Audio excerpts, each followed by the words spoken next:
नमस्कार साथियों, कैसे हैं आप सभी लोग। मैं मनमोहन स्वागत करता हूं आप सभी का एक बार फिर से इट्स नोट्स वाले वीडियो में। और आज आपके लिए लेकर आया हूं 2 फरवरी 2023 के top most current affair class notes. तो आज के क्लास नोट्स आपके लिए बहुत इंपॉर्टेंट हैं।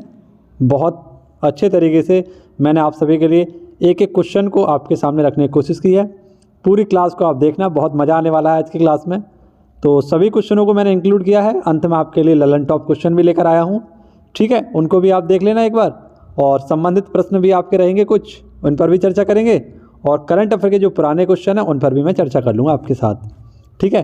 तो एक ही क्लास में आपका पूरा का पूरा निचोड़ में निकाल दूँगा, ठीक है। आप लोग बस बने रहना, वीडियो के अंत तक देखते रहना, और वीडियो पसंद आए तो उसे लाइक कर देना। आइए शुरुआत करते हैं पहले क्वेश्चन से। और पहला क्वेश्चन आपकी स्क्रीन पर है, 77वें संयुक्त राष्ट्र महासभा के अध्यक्ष। तो आप सभी को पता है 77वें नंबर के अब संयुक्त राष्ट्र महासभा के अध्यक्ष बन चुके हैं। अब तक हम जानते थे कि 76वें नंबर के इनके कौन थे, अब्दुल्ला साहिदी थे। जो संयुक्त राष्ट्र महासभा होता है, इसके अध्यक्ष प्रत्येक वर्ष बदलते हैं। तो 76वें नंबर की जो अध्यक्षता कर रहे थे वो कौन थे, आपके अब्दुल्ला साहिदी। लेकिन 77वें नंबर के अब कौन बन चुके हैं, आपके सावा कोरोसी। ये सावा कोरोसी किस देश के हैं, तो हंगरी के हैं, ठीक है। और हाल ही में ये चर्चा का विषय क्यों बने हुए हैं, तो द्विपक्षीय यात्रा इनकी हुई है भारत में, ठीक है। तो भारत की यात्रा पर ये आए थे सावा कोरोसी, जो कि संयुक्त राष्ट्र महासभा के आपके अध्यक्ष हैं। अब ये कहाँ के, मैंने आपको बताया हंगरी के। तो हंगरी की राजधानी क्या है, बुडापेस्ट। और आप सभी को बताइए किस नदी के किनारे है, तो डैन्यूब नदी के किनारे है। और हंगरी में कौन से आपके घास के मैदान पाए जाते हैं, तो पुस्ताज घास के मैदान पाए जाते हैं, ठीक है। और विक्टर ओबर्न यहाँ के कौन है, आप सभी लोग याद रख लेना, प्रधानमंत्री विक्टर ओबर्न। इसके बाद देखिए, आप सभी को पता है संयुक्त राष्ट्र महासभा को क्या कहते हैं, लघु संसद के नाम से जाना जाता है। और ये यूएनओ का एक पार्ट है। तो यूएनओ में अपनी भारतीय प्रतिनिधि कौन है, आप सभी को पता है, रुचिरा कंबोज है। और यूएनओ का मुख्यालय कहाँ पर है, ये भी आपको पता है, न्यूयॉर्क। और ये कहाँ पर आपका, न्यूयॉर्क आपका यूएसए में है। न्यूयॉर्क किस नदी के किनारे है, तो हडसन नदी के किनारे बसा हुआ है। तो याद रख लेना कि संयुक्त राष्ट्र महासभा के अब नए अध्यक्ष कौन है, सावा कोरोसी। अब आपको अब्दुल्ला साहिदी याद रख लेना, इनके स्थान पर ये आए हैं, ठीक है। सावा कोरोसी, एक बार नाम फिर से बोल रहा हूँ मैं, सावा कोरोसी, गौर से सुनना, सावा कोरोसी आपको बहुत बार दिखने वाले हैं अब ये। अब बात करें यूएनओ की, साथियों आप सभी को पता है यूएनओ यानी संयुक्त राष्ट्र, इसके 6 अंग हैं। उन 6 अंगों में सबसे बड़ा जो अंग है इसका यही है, लघु संसद, ठीक है, इसको हम कहते हैं। और याद रख लेना कि जो यूएनओ है इसके हेड कौन है, तो ये इसके हेड हैं आपके एंटोनियो गुटारेस। कौन है, एंटोनियो गुटारेस इसके हेड हैं वर्तमान में, ठीक है। तो इनको आपको याद रखना था। इसके साथ आपको पता है इसी का है द हैग। द हैग में किसका हेडक्वार्टर है, तो इंटरनेशनल कोर्ट का हेडक्वार्टर कहाँ पर है, द हैग में, ठीक है। अगला देखिए, अब क्वेश्चन नंबर 2 है हमारा। और क्वेश्चन नंबर 2 आपको पता है कि बजट से एक दिन पहले आपकी आती है आर्थिक सर्वेक्षण।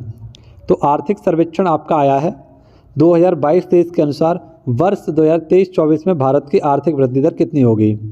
तो हम ये भी समझें कि 2022 से 23 में क्या रहेगी, और 2023 से 24 में आपकी आर्थिक दर क्या रहेगी, उस पर भी हम चर्चा करेंगे। तो आइए जानते हैं पहले कि आर्थिक सर्वेक्षण होता क्या है। जैसा कि मैं आपको बजट की वीडियो में बता ही चुका था कल, कि आर्थिक सर्वेक्षण सबसे पहले आपका 1950 में आया था, और बजट से एक दिन पहले ही आपका आया था। पिछले वर्ष का विकास है ना, कैसे हुआ, किन किन कार्यों पर आपका वर्क किया गया, तो उस सभी की जानकारी जो सच्चाई से बताई जाती है 100%, वो इसी आर्थिक सर्वेक्षण में आपकी बताई जाती है। और इसको तैयार करने का काम होता है मुख्य आर्थिक सलाहकार का। और मुख्य आर्थिक सलाहकार वर्तमान में कौन है आपके, तो मुख्य आर्थिक सलाहकार हैं आपके अनंत वी नागेश्वर। कौन है, अनंत वी नागेश्वर। और इसको पेश कहाँ किया जाता है, किसके द्वारा किया जाता है, तो वित्त मंत्रालय यानी कि निर्मला सीतारमण जी के द्वारा इसे पेश किया गया है। और बताया गया है कि भारत की 2023 और 24 में आर्थिक वृद्धि दर क्या रहने वाली है, तो ये 6.5% रहने वाली है। इसके साथ साथ इन्होंने बताया कि 2022 और 2023 में इसकी जो आर्थिक वृद्धि दर थी वो 7% थी। 21-22 की भी इन्होंने बताई है, जो कितनी थी आपकी 8.7% थी, ठीक है। तो इन तीनों को याद रख लेना अगर आप रखने पाएँ।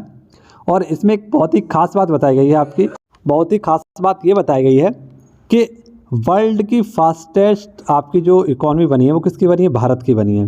और ये आर्थिक सर्वेक्षण आपका पूरा का पूरा 414 पेज का बना है, ठीक है। तो इसके हम कुछ और पॉइंट हैं, कुछ और इसके महत्वपूर्ण बिंदु हैं, उनको समझते हैं। जैसे कि इसमें बताया गया है कि भारत का राजकोषीय घाटा कितना है, 6.4%।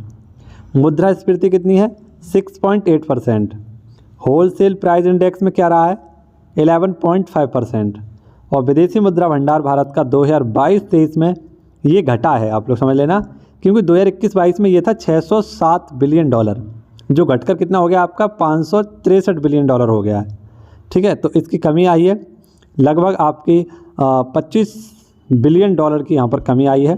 ठीक है, 25 बिलियन डॉलर की यहाँ पर कमी आपको देखने को मिल जाएगी। ठीक है, तो ये थी आपकी आर्थिक सर्वेक्षण। अब इससे संबंधित और भी क्वेश्चन रहेंगे तो हम डेली करंट अफेयर में उनको भी पढ़ लेंगे, और बाकी वैसे जो इम्पोर्टेंट है वो मैंने आपको करा दिया है, लेकिन फिर भी एक दो क्वेश्चन बनेगा तो आपको मैं डेली करंट अफेयर में करा ही दूंगा। ठीक है, चलिए आगे बढ़ते हैं और देखते हैं अगला क्वेश्चन। अगले क्वेश्चन की ओर जाने से पहले मैं आपको जो आपका पिछली साल का आर्थिक सर्वेक्षण था उससे संबंधित भी कुछ बातें आपको महत्वपूर्ण बिंदु बता देता हूँ। जैसे ये तो मैंने आपको बता दिया, बजट से एक दिन पहले आता है, वित्त मंत्रालय के द्वारा तैयार किया जाता है ना, और मुख्य आर्थिक सलाहकार के द्वारा इसे तैयार किया जाता है, वित्त मंत्रालय के द्वारा इसे जारी किया जाता है। इसकी थीम क्या रखी गई थी, त्वरित दृष्टिकोण इसकी थीम रखी गई थी तब। ठीक है, और अर्थव्यवस्था में भारत का स्थान कौन सा था ये बताया गया था पिछली बार, तो आप सभी लोग याद रखना 9.2 बताया गया था, और 8 से 8.5% आपका मैंने अभी बताया था आपको। और 2025 तक हमें अपनी जो इकॉनमी करनी है वो 5 ट्रिलियन करनी थी, इसमें ये आपकी उद्देश्य रखा गया था। ठीक है, और कृषि को आपका 3.9% इसमें वृद्धि हुई थी, उद्योग में 11.8% की वृद्धि, और सेवा में 8.2% की वृद्धि की गई थी। राजकोषीय घाटा आपका 6.8% था। ठीक है, जिसे हम फिजिकल डेफिसिट कहते हैं। मुद्रास्फीति 5.2 थी। ठीक है, CPI में। और संशोधित अनुमान बजट ये कितना था आपका 37.70 लाख करोड़ है। ठीक है, जो लगभग आपका 39 करोड़ तक पहुंच गया था, 39 लाख तक, लेकिन ये अनुमान लगाया गया था आपका एक। ठीक है, संशोधित अनुमान था। हालांकि इसकी जितनी भी रिपोर्ट आती हैं वो लगभग एक्यूरेट ही बैठती हैं, लगभग 90.9% तक आर्थिक सर्वेक्षण की जो रिपोर्ट होती है वो बिल्कुल एक्यूरेट बैठती है, और इसी वजह से इसको तैयार भी किया जाता है। इसमें किसी भी प्रकार का कोई घोटाला और किसी भी प्रकार का कोई भी आपका दलाली देखने को नहीं मिल पाती है, क्योंकि इसकी तैयारी कौन करता है, भारत का मुख्य आर्थिक सलाहकार, जो वर्तमान में आप सभी को पता है कौन है, doctor V Nageshwar, Anant V Nageshwar. ठीक है, अगला क्वेश्चन आपका क्वेश्चन नंबर 3 है। इंडियन ऑयल कॉरपोरेशन, जिसे हम IOC के नाम से जानते हैं, इसके द्वारा पहली बार एविएशन गैस का निर्यात किसे किया जाएगा। तो एविएशन गैस का मतलब क्या होता है, वो गैस यानी वो फ्यूल जो आपके एरोप्लेन और हेलीकॉप्टरों में यूज़ की जाती है, तो उसको हम क्या कहते हैं, एविएशन गैस कहते हैं। और जो एविएशन गैस आपकी होती है इसका शुद्ध मापन किसके द्वारा किया जाता है, तो ऑक्टेन नंबर के द्वारा। जैसे मान लीजिए आपकी शुद्ध पेट्रोल की अगर हमें जांच करनी है तो एक पैमाना होता है, मापक होता है, उसको बोलते हैं ऑक्टेन नंबर। तो जितना ज़्यादा आपका ऑक्टेन नंबर होगा उतनी अच्छी आपकी शुद्ध पेट्रोल होगी, लेकिन ऑक्टेन नंबर अगर कम होगा तो पेट्रोल कैसी होगी, अशुद्ध होगी। अगर लगभग आपकी 100 तक ऑक्टेन नंबर पहुंचते हैं तो इसका मतलब बहुत ही बेहतरीन, आपकी सबसे ज़बरदस्त, आपकी कहने का मतलब है वो पेट्रोल आपकी अच्छी होगी। तो ऐसा देश जो क्या करता था, आयात करता था, है ना, पेट्रोल का, इस एविएशन गैस का आयात करता था, लेकिन अब इसको क्या करना पड़ रहा है, निर्यात करना पड़ रहा है। तो वो देश कौन सा है आपका, पापुआ न्यू गिनी। ठीक है, और जवाहरलाल बंदरगाह जो कि मुंबई में आपका कृत्रिम बंदरगाह है, यहाँ से क्या किया जाएगा, इसको निर्यात किया जाएगा भारत के द्वारा। ठीक है, और इसका नाम क्या है, तो AV गैस 100 LL इसका नाम है। ठीक है, और पापुआ न्यू गिनी की राजधानी क्या है, तो पोर्ट मॉरिसबी। क्या है, याद रख लेना, पोर्ट मॉरिसबी इसकी राजधानी है पापुआ न्यू गिनी की। ठीक है, आगे देखिए क्वेश्चन नंबर 4 आपका क्या कह रहा है, मॉडल G20 शिखर सम्मेलन का उद्घाटन। तो मॉडल G शिखर, क्योंकि आपको पता है G20 2023 की बैठक कौन करने वाला है, भारत ही करने वाला है। तो ऐसे में क्या हो जाएगा, इसका जो शिखर सम्मेलन है इसको आयोजित किया गया है हाल ही में, और इसको आयोजित किया गया मुंबई में। इसमें भारत की तरफ से कौन अध्यक्षता कर रहे हैं, तो अमिताभ कांत, क्योंकि G20 के शेरपा ही कौन है आपके, अमिताभ कांत है। ये पूर्व कौन है आपके, नीति आयोग के उपाध्यक्ष थे। ठीक है, लेकिन अब कौन है, G20 के शेरपा हैं। तो इसका क्या उद्देश्य रखा गया है, G20 में युवाओं को बढ़ावा मिल सके, है ना, G20 में भी कहा युवाओं का थोड़ा सा रुझान बढ़े, उसके लिए आपका मॉडल G20 शिखर सम्मेलन आयोजित किया गया मुंबई में। मुंबई में ही हाल ही में आपका SCO का फिल्मोत्सव भी आयोजित किया गया था। ठीक है, मुंबई में ही आयोजित किया गया था। अब G20 की बात करें तो G20 में 19 तो देश हैं आपके और एक सदस्य संगठन है आपका, तो इस सदस्य संगठन का नाम क्या है? EU यानी यूरोपियन यूनियन, जिसका हेडक्वार्टर कहाँ पर है? ब्रुसेल्स में। ठीक है, ब्रुसेल्स किसकी राजधानी है? बेल्जियम की राजधानी है। और बेल्जियम आपको पता है हाल ही में किससे हारा है? तो बेल्जियम हारा है जर्मनी से। किस में हारा है? हॉकी वर्ल्ड कप में हारा है। ठीक है, ये भी आप लोग याद रख लेना। इसके बाद पता है हमारी थीम क्या है? वसुधैव कुटुंबकम, यानी वन अर्थ, वन नेशन और वन फ्यूचर। 18वीं इसकी बैठक भारत करने वाला है। ठीक है, 18वें नंबर की जो बैठक है, और भारत इसकी अध्यक्षता करेगा। लेकिन 17वें नंबर की बैठक कहाँ हुई थी? बाली, इंडोनेशिया में। कहाँ पर हुई थी? बाली, इंडोनेशिया में। अब कुछ आपकी हाल ही में 2022 में जो बैठक हुई है उनके बारे में जान लेते हैं, और कुछ की जान लेंगे जो 2023 में भारत इसकी अध्यक्षता करने वाला है। ठीक है, जैसे क्वाड 2022 की बात कर रहे हैं हम, तो इसका आयोजन कहाँ हुआ था? टोक्यो में। और क्वाड में आपके कितने देश हैं? तो क्वाड में आपके 4 देश हैं, ऑस्ट्रेलिया, जापान, अमेरिका और भारत। ठीक है, इसमें 4 हैं आपके। G7 की अगर हम बात करें तो G7 की 2022 की बैठक कहाँ हुई थी? जर्मनी में। बिम्स्टेक की अगर हम बात करें, ये कहाँ हुई थी? कोलंबो, चाइना में। कोलंबो श्रीलंका में। ब्रिक्स की अगर बात करें तो ये कहाँ हुई थी आपकी? 2022 में चीन में हुई थी। 2023 में आपकी अफ्रीका में होने वाली है। SCO की बात करें तो ये समरकंद, उज्बेकिस्तान में हुई थी। 2023 में भारत में होने वाली है। GST की 47वीं बैठक कहाँ हुई थी? चंडीगढ़ में। SCO फिल्म महोत्सव 2023 कहाँ आयोजित किया गया है? तो मुंबई में आयोजित किया गया है। ठीक है, तो इस प्रकार से आपको ये कुछ बैठकें थी, इनको याद रखना था।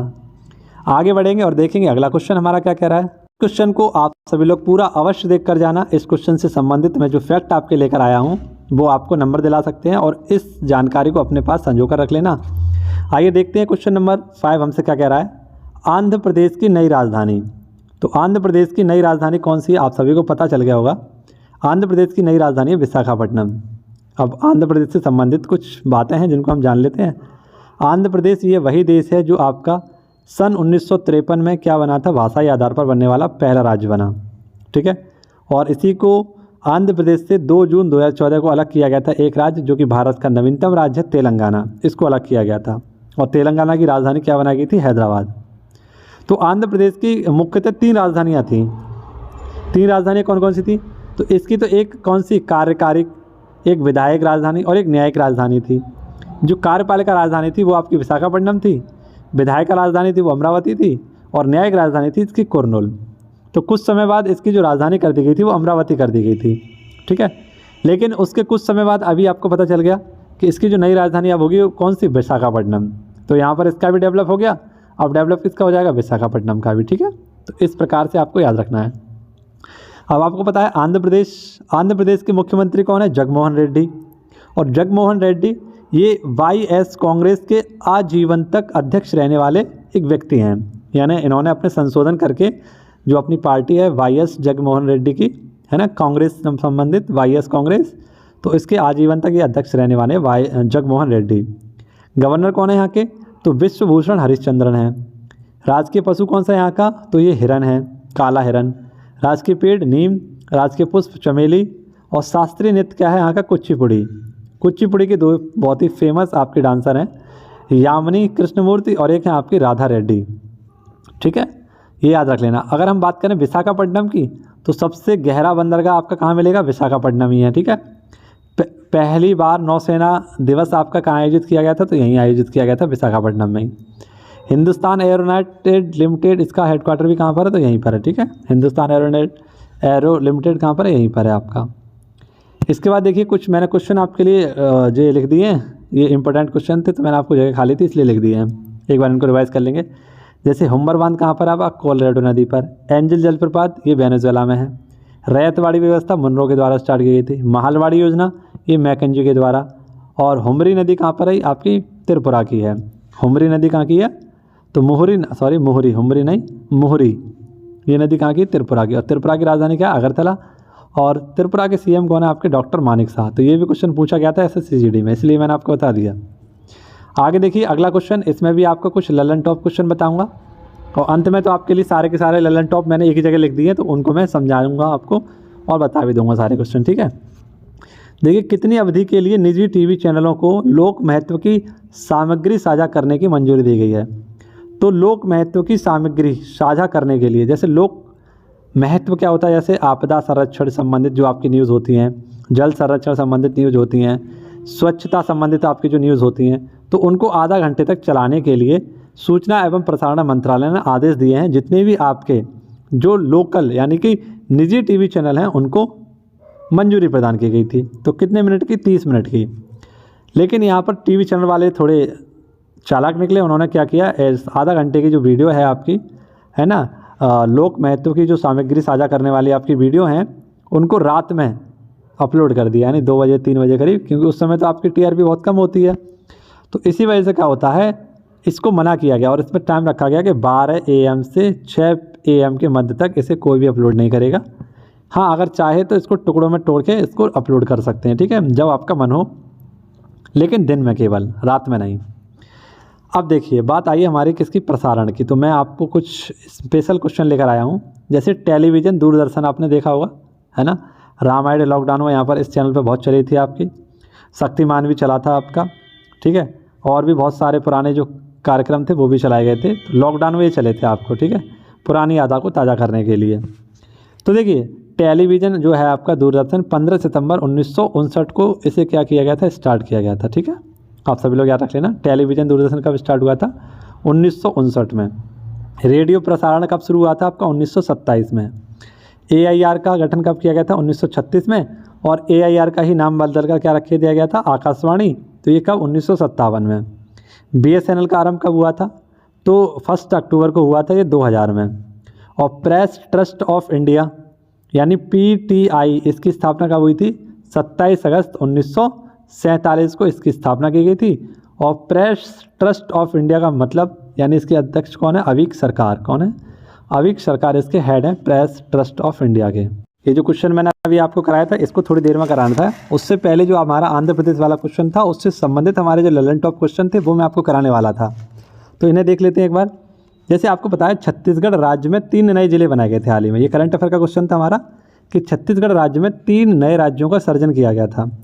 तो यहाँ 28 पहले से 3 और नए आ गए, तो कितने हो गए? टोटल 31 राज्य हो गए आपके छत्तीसगढ़ में। और इसका 31वां जो राज्य है वो कौन सा? खेरागढ़। इसका नाम है छुईगड़ान गंडई, इसका पूरा नाम था, ठीक है, 31वें जिले का नाम। तो मध्य प्रदेश से अलग हुआ था, आपको पता है, 1 नवंबर 2000 को। और इसके पहले CM कौन बने थे? अजीत जोगी। और प्रेजेंट में कौन है इसके? भूपेश बघेल जी वर्तमान में इसके CM हैं। ऐसे ही आपसे पूछे कि पंजाब का नया जिला कौन सा है? तो पंजाब का 23वां नया जिला है मलेरकोटला। कौन सा है? मलेरकोटला। कर्नाटक का 31वां जिला कौन है? विजयनगर, है ना। ये क्वेश्चन बहुत बने थे आपके भी वर्तमान में, कुछ समय पहले ये क्वेश्चन बहुत पूछे गए थे, तो मैंने सोचा आपको एक बार पुनः से इनको रिवाइज करा दूँ। आंध्र प्रदेश में 13 नए जिले आए थे और 13 पहले से थे यहाँ पर, तो टोटल यहाँ पर 26 जिले हो गए, ठीक है। तो आंध्र प्रदेश में कुल कितने जिले हैं? 26 जिले हैं। सर्वाधिक जिले आपके कहाँ पर हैं? 75 जिले उत्तर प्रदेश में। 7 जिले नए हाल ही में कहाँ बने थे? पश्चिम बंगाल में। और 53वां टाइगर रिजर्व कौन सा है आपका? गुरु घासीदास। तो इसके स्थान पर आपको याद रखना है 53वां आपका जो टाइगर रिजर्व बना है वो कौन सा बना है? रानीपुर। कौन बना है? रानीपुर बना है। जो क्वेश्चन पुराना था इसलिए यहाँ पर गुरु घासीदास लिखा हुआ है, लेकिन है कौन सा आपका? रानीपुर, ठीक है, ये उत्तर प्रदेश का है रानीपुर। अब नीचे ये क्वेश्चन आया तो इसको भी मैं आपको रिवाइज कराता हूँ। ब्रिटेन के नए प्रधानमंत्री। तो ब्रिटेन के नए प्रधानमंत्री आप सभी को पता है, लिज ट्रेस थी पहले, लेकिन लिज ट्रेस हट चुकी हैं। अब कौन आ चुके हैं आपके?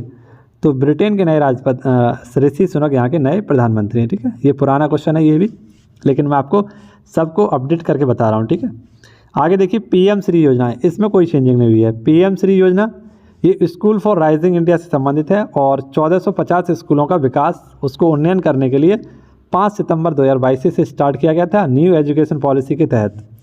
और न्यू एजुकेशन पॉलिसी किसकी सिफारिश पर आई है? कस्तूरी रंगन समिति की, ठीक है, कस्तूरी रंगन समिति। ये कस्तूरी रंगन कौन है आपके? इसरो के पूर्व हेड थे। कौन थे? इसरो के पूर्व हेड हैं आपके कस्तूरी रंगन। आगे अगला क्वेश्चन है आप सभी के सामने, क्वेश्चन नंबर 7। वीर गार्जियन युद्धाभ्यास में लड़ाकू विमान उड़ाने वाली पहली भारतीय है। तो वीर गार्जियन आपको पता है एक युद्धाभ्यास है जिसे हम धर्म गार्जियन के नाम से भी जानते हैं।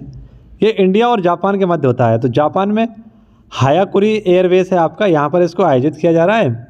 और ये चर्चा का विषय इसलिए बना हुआ है क्योंकि भारत की तरफ से यहाँ पर पहली बार कोई महिला विदेशी धरती पर जाकर लड़ाकू विमान उड़ाने वाली है। तो वो है आपके अवनी लखेरा, माफ़ करना, अवनी चतुर्वेदी। कौन है? अवनी चतुर्वेदी यहाँ पर लड़ाकू विमान उतारने वाली हैं और लड़ाने वाली हैं, उड़ाने वाली हैं, ठीक है। और ये हैं आपकी सुखोई फाइटर प्लेन को उड़ाने वाली हैं, ठीक है। किसको उड़ाएंगे? सुखोई फाइटर प्लेन को। ये विदेशी धरती पर करने वाली ऐसी हमारी पहली भारतीय महिला होंगी जिनका नाम है अवनी चतुर्वेदी। अब आप सभी को पता है कि लड़ाकू विमान उड़ाने वाली भारत में पहली महिला कौन है? तो वे हैं आपकी शिवांगी सिंह। कौन है? शिवांगी सिंह। इन्होंने कौन सा उड़ाया था? आपका राफेल। ठीक है, राफेल इन्होंने उड़ाया था आपका शिवांगी सिंह ने। इसी के साथ अगर मैं बात करूं कैप्टन शिवा चौहान, तो ये सियाचिन ग्लेशियर पर तैनात होने वाली पहली भारतीय महिला हैं। अभिलाषा बराक की अगर हम बात करें तो आर्मी एविएशन कॉर्प्स में शामिल होने वाली पहली भारतीय महिला है। बीआरओ की पहली महिला कमांडिंग ऑफिसर कौन है? तो ये भी आपकी वैशाली हिवा से पहली महिला है। यूपी की पहली महिला कमिश्नर कौन बनी है? तो लक्ष्मी सिंह बनी है। इसी के साथ याद रख लेना कि गुरुग्राम हरियाणा की पहली महिला पुलिस कमिश्नर कौन बनी है या आयुक्त कौन बनी है? तो वे बनी है आपकी कला रामचंद्रन। कौन बनी है? कला रामचंद्रन। अब देखिए महिलाओं की बात आई है तो करंट अफेयर से संबंधित कुछ महिलाएं आपके सामने मैं रखने वाला हूं। उनसे संबंधित जो भी आपको फैक्ट अच्छे लगे उन्हें नोट डाउन जरूर करिएगा। हाल ही में इस क्वेश्चन को मैंने आपको पढ़ाया था कुछ समय पहले कि झूलन गोस्वामी आपके क्रिकेट से संबंधित है और क्रिकेट से इन्होंने क्या ले लिया? संन्यास ले लिया है। ठीक है, इन्होंने जो अपना जीवन का पहला मैच खेला था तब भी इंग्लैंड से शुरुआत की थी और अंतिम मैच भी इनके इंग्लैंड से ही समाप्त हुआ है। ये 5 बार आपकी क्या खेल चुकी हैं? तो वर्ल्ड कप खेल चुकी हैं और सर्वाधिक विकेट इनके नाम है 250 विकेट। इन्हें गॉड ऑफ ऑनर से भी सम्मानित किया जा चुका है, गॉड ऑफ ऑनर से। अब इसी प्रकार से आपकी बहुत ही फेमस महिला हैं कौन? पीवी सिंधु। ये बैडमिंटन से संबंधित है पीवी सिंधु आपकी। ठीक है, मिताली राज ये क्रिकेट से संबंधित हैं। एमसी मैरी कॉम ये बॉक्सिंग से संबंधित हैं। मीराबाई चानू ये आपके वेट लिफ्टर हैं। हिमा दास ये आपके ढिंग एक्सप्रेस हैं, धावक हैं एक। निखत जरीन ये बॉक्सिंग से संबंधित है और 5वीं महिला ये चैंपियनशिप जिन्होंने जीती है। नेक्स्ट है आपका विनेश फोगाट, ये कुश्ती से संबंधित है, इन्होंने गोल्ड जीता था आपका कॉमनवेल्थ गेम्स में। हरमनप्रीत कौर इनसे संबंधित एक क्वेश्चन अभी आएगा तब मैं आपको बताऊंगा। हाल में हरमनप्रीत कौर कौन बनाई गई हैं? पूमा इंडिया की ब्रांड एम्बेसडर बनाई गई हैं। ठीक है, ये क्वेश्चन आपका बनेगा अभी थोड़ी देर बाद में। हरमनप्रीत कौर ये भारतीय महिला टीम की कप्तान है। ठीक है, नेक्स्ट रानी रामपाल ये आपकी हॉकी की कप्तान है। विजय लक्ष्मी ये शतरंज से संबंधित है। साक्षी मलिक ये रियो में इन्होंने कांस्य पदक जीता था। लवलीना बोरगोहन ये असम की हैं, बॉक्सिंग से संबंधित हैं। पीटी उषा ये आपकी उड़न परी हैं, धाविका हैं। और अंजू बॉबी जॉर्ज ये आपकी लॉन्ग जंप से संबंधित हैं। ठीक है, तो ये आप सभी लोग याद रख लेना। अंजू बॉबी जॉर्ज कौन है? आपकी लॉन्ग जंप से संबंधित है, अंजू बॉबी जॉर्ज। देखिए आ गया क्वेश्चन आपका जो मैं आपको बताने वाला था, है ना। स्पोर्ट ब्रांड प्यूमा, यानी जिसे हम पूमा के नाम से जानते हैं, तो पूमा इंडिया की ब्रांड एम्बेसडर कौन बनी है? हरमनप्रीत कौर। एक बात समझ लीजिए कि यहाँ पर पूमा इंडिया के जो ब्रांड एम्बेसडर बनाई गई हैं, महिला बनाई गई हैं, वो इसलिए बनाई गई है कि लैंगिक भेदभाव को कम किया जा सके। ठीक है, क्योंकि यहाँ पर एक वोट पोल दिया था किसने? पूमा ने, और बताया था कि किसको बनाया जाए, तो सर्वाधिक वोट जो आपके मिल रहे थे वो किसको मिल रहे थे? पुरुषों को मिल रहे थे। लेकिन इसी को चेक करने के लिए उन्होंने कि किसको बनाया जाता है, तो इन्होंने लैंगिक भेदभाव को कम करने के लिए हरमनप्रीत कौर को बना दिया आपका ब्रांड एम्बेसडर। ये T20 पहला शतक लगाने वाली पहली आपकी भारतीय महिला है और बिग बैश आपका एक अंग्रेजी टूर्नामेंट है, इसमें भी बेस्ट प्लेयर का अवार्ड जीत चुकी हैं आपकी हरमनप्रीत कौर। ठीक है, आगे देखिए एक क्वेश्चन आपके सामने है लाडली बहना योजना। इससे पहले आपकी एक आई थी कौन सी? लाडली लक्ष्मी 2 पॉइंट योजना, ये भी मध्य प्रदेश सरकार की थी। अब इन्होंने शुरुआत की है लाडली बहना योजना की, ये मध्य प्रदेश की है। सिरोही जिला से इसको स्टार्ट किया गया है। तो यहाँ पर जो आपकी गरीबी रेखा से नीचे जो महिलाएं हैं उनको प्रति वर्ष 1000 रुपये महीना दिया जाएगा और साल में इनको 12000 रुपये प्रति वर्ष दिए जाएंगे। ठीक है, तो ये आपको याद रखना है किसके लिए? मध्य प्रदेश सरकार, शिवराज सिंह चौहान ने इसको स्टार्ट किया है। यहाँ के गवर्नर कौन है? मंगू भाई छगन भाई पटेल। लोकसभा सीटें 29 हैं, राज्यसभा सीटें 11 हैं, विधानसभा सीटें 231 हैं। यहाँ का राजकीय पशु कौन सा है? बारहसिंगा। और राजकीय पुष्प कौन सा है? यहाँ का सफ़ेद लिली। ठीक है, ये मध्य प्रदेश वही है जिसे हम क्या जानते हैं, यहाँ पर सर्वाधिक आपके टाइगर पाए जाते हैं। क्या पाए जाते हैं? टाइगर पाए जाते हैं। और यहीं पर आपका कौन सा है? कूनो नेशनल पार्क, जहाँ पर नाभी मियाँ से क्या लाए गए थे? आपके 8 चीते लाए गए थे। तो बांदीपुर, बन्नेरघट्टा, ये सब कहाँ है आपके? बांदीपुर, बन्नेरघट्टा, ये आई थिंक कर्नाटक में। ठीक है, कर्नाटक में। लेकिन यहाँ पर कान्हा, पन्ना, पेच ये वाले आपके कहाँ पर हैं? ये मध्य प्रदेश में है। अब मैं आपको बताऊँ, इसी को हम क्या बोलते हैं? सर्वाधिक वन जो पाए जाते हैं वो मध्य प्रदेश में पाए जाते हैं। इसको सोया प्रदेश भी कहते हैं, इसे भारत का हृदय भी कहते हैं। क्या कहते हैं? भारत का हृदय किसे कहते हैं? सोया प्रदेश भारत का हृदय किसे कहते हैं? मध्य प्रदेश को ही कहते हैं। ठीक है, और इसके साथ साथ आप याद रख लेना मध्य प्रदेश में है एक शहर आपका इंदौर। कौन सा है? इंदौर। यहाँ के क्या फेमस है? आपके पोहे फेमस है ना। तो ये 6 बार लगातार आपका क्या है? सबसे स्वच्छ शहर बना हुआ है इंदौर। ठीक है, तो यहीं से आपकी ये लाडली बहना योजना स्टार्ट की गई थी। अगर मैं आपसे पूछूं अम्मा और बहनी योजना कहाँ से स्टार्ट की गई? अम्मा और बहनी योजना तो ये स्टार्ट की गई थी आपकी कहाँ से? सिक्किम से, है ना। सिक्किम से स्टार्ट की गई थी अम्मा और बहनी योजना। माई पैड माई राइट योजना ये कहाँ से स्टार्ट की गई थी? त्रिपुरा से। कहाँ से? त्रिपुरा से। ठीक है, तो ये आपको याद रखना था इस क्वेश्चन से। देखिए अगला क्वेश्चन है आपका question number 10। Tata steel masters 2023 का विजेता। ये जो टाटा स्टील मास्टर्स आपका एक खिताब है, इसका नाम है शतरंज का विंबलडन इसे भी कहते हैं। इसका आयोजन चल रहा था नीदरलैंड में और इसको 2023 में किसने जीत लिया? अनीस गिरी ने। ये हॉलैंड से खेलते हैं। ठीक है, अनीस गिरी। हॉलैंड वही हॉलैंड है जिसको हम नए नाम में क्या जानते हैं? नीदरलैंड के नाम से जानते हैं। द हैग यहीं पर है, अंतर्राष्ट्रीय न्यायालय यहीं पर है। नीदरलैंड की राजधानी क्या है? एम्स्टर्डम। और हॉकी वर्ल्ड कप में कांस्य पदक जीतने वाला भी कौन है? आपका नीदरलैंड ही है। ठीक है, नीदरलैंड तो बहुत इंपॉर्टेंट है नीदरलैंड। यहाँ के निवासियों को क्या कहते हैं? डच कहते हैं। क्या कहते हैं? डच। आगे देखिए अगला क्वेश्चन है आपका चेक गणराज्य के नए राष्ट्रपति। तो चेक गणराज्य के नए राष्ट्रपति कौन है? Petro Pavel. ये नाटो के पूर्व जनरल थे आपके। ठीक है, पेट्रो पावेल। अब आपको कमेंट बॉक्स में बताना होगा जापान के वर्तमान में प्रधानमंत्री कौन है। तो जापान के वर्तमान में प्रधानमंत्री कौन है? एक तो ये आंसर आपको कमेंट बॉक्स में बताना है, और अगर आपको पता हो तो ये भी बताइए जापान के राष्ट्रपति कौन है। जो भी इसका आंसर देता है देखता हूँ इनकी जानकारी किस किस को है, इसका कमेंट बॉक्स में आपको आंसर छापना है। ठीक है, अब देखिए चलता हूँ, आपको जो लल्लन टॉप क्वेश्चन सर आपको बीच में कराते हैं ना, उन सभी को मैंने एक ही स्थान पर लिख लिया है, तो उनको भी मैं आपको करा देता हूँ। जैसे कोई आपसे पूछे कि भूमध्य सागर का प्रकाश स्तंभ किसे कहते हैं? स्ट्राम्बोली को। बैरन द्वीप सबसे सक्रिय ज्वालामुखी भारत का एकमात्र है, ये कहाँ पर? अंडमान निकोबार में। ऑपरेशन पोलो हैदराबाद का विलय करने के लिए 1948 में चलाया गया था। नेशनल वाटरवे सेकंड ये धोवरी से सादिया से धोवरी तक है आपका। ठीक है, असम का नागरीय शास्त्रीय नृत्य कौन सा आपका? सत्रिया। और शंकर देव इसके क्या है? निर्माता है। तेल का पहला कुआं कहाँ पर खोजा गया? डिगबोई असम में। रूर क्षेत्र किसे कहते हैं? काले प्रदेश को। और ये अपने भारत में कौन सा है? दामोदर नदी घाटी क्षेत्र। बिहार का शोक किसे कहते हैं? कोसी को। माजुली द्वीप ये कहाँ पर? असम में ब्रह्मपुत्र नदी पर। ठीक है, भारत का सबसे बड़ा और विश्व का सबसे बड़ा नदी द्वीप है ये। राफेल का निर्माण कहाँ हुआ था? दसॉल्ट किसकी कंपनी है? फ्रांस की। वरुण, गरुण और शक्ति ये भारत और फ्रांस के मध्य होने वाले युद्धाभ्यास हैं। कोप 26 का आयोजन कहाँ हुआ? ग्लासगो स्कॉटलैंड में। कोप 27 का कहाँ पर होगा? मिस्र में। हो गया। RTE एक्ट यानी कि राइट टू एजुकेशन एक्ट कब आया था आपका? 2009 में। लागू कब हुआ? 2010 में। और राइट टू इन्फॉर्मेशन एक्ट ये 2005 में आया था 12 अक्टूबर को। ठीक है, राज्यपाल का पद किसमें है? 153 में। किसमें? 153 में। अध्यादेश किसमें? 213 में। राष्ट्रपति कौन से? 52 में। और अध्यादेश किसमें? 123 में। 49 डिग्री सीमा भारत और कनाडा के मध्य है। जबलपुर ये नर्मदा नदी के किनारे है, और नर्मदा नदी कहाँ से निकलती है? अमरकंटक से। वाटरमैन ऑफ इंडिया कौन है? Rajendra Singh. Tiger man of India कौन है? कैलाश नागला। इसके बाद आपसे पूछे वर्ल्ड मैन ऑफ इंडिया कौन है? तो वे हैं आपके सलीम अली। तो एक और आपसे पूछे metro man of India Sreedharan. Missile man of India तो APJ अब्दुल कलाम। तो ये आपके सारे मैन हैं, इनको याद रख लेना। मकर रेखा को 2 बार काटने वाली नदी लिम्पोपो नदी। पिंडवानी नृत्य कहाँ का है? राउत नाच कहाँ का है? छत्तीसगढ़ का। चापचार कूट मिजोरम का है। हॉर्नबिल उत्सव आपका नागालैंड का है। और LPG के मुख्य घटक क्या क्या हैं? ब्यूटेन और प्रोपेन। कौन है? ब्यूटेन और प्रोपेन, या प्रोपेन या ब्यूटेन। तो ये आज की आपकी क्लास थी, और आशा करता हूँ आपको ये पसंद आई होगी क्लास। अगर क्लास ज़रा सी भी पसंद आई हो तो लाइक करना ना भूलें, और दोस्तों के साथ शेयर करना ना भूलें।